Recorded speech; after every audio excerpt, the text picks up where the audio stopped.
আসসালামু আলাইকুম। আমি বেলায়েত হোসেন, সহকারী শিক্ষক, ৫ নং দক্ষিণ জোনারগঞ্জ সরকারি প্রাথমিক বিদ্যালয়, কাউতিনি মাদারীপুর।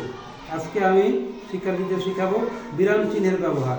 বাংলা ভাষা শুদ্ধভাবে পড়তে লিখতে জানার জন্য বিরাম চিহ্ন প্রয়োজন। বিরাম চিহ্নের মাধ্যমে একটি পড়া আমরা সঠিকভাবে পড়তে পারি। তাই আমরা আজকে বিরাম চিহ্ন নিয়ে শিক্ষার্থীদের মাঝে আলোচনা করব। আমি বিরাম চিহ্ন। আমি বাংলা পড়তে ভালোবাসি। বাংলা পড়তে আমার খুব লাগে।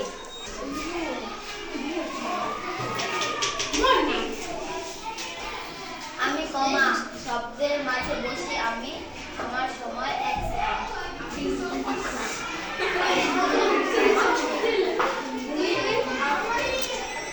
আমি সেমিকোলন। আমি একটা কমা ও পূর্ণ বিন্দুর মাঝখানে বসি। আমার সময় 1 সেকেন্ড।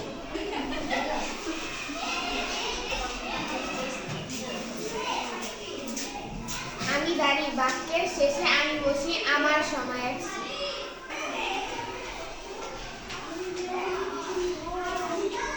আমি প্রশ্নবোধক চিহ্ন। কোনো কিছু জিজ্ঞাসা করতে আমি বসি।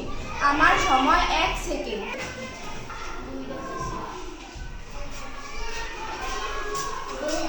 আমি কোলন। আমি উদ্ধৃতি শুনতে বসি। আমার সময় 1 সেকেন্ড।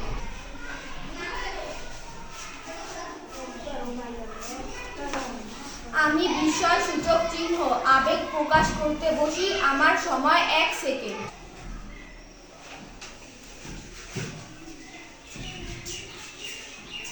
আমি হাই করি শব্দের মাঝখানে আমি বসি। আমার জন্য থামার প্রয়োজন নাই।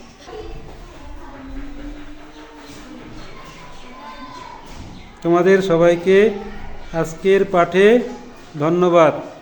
আবার দেখা হবে।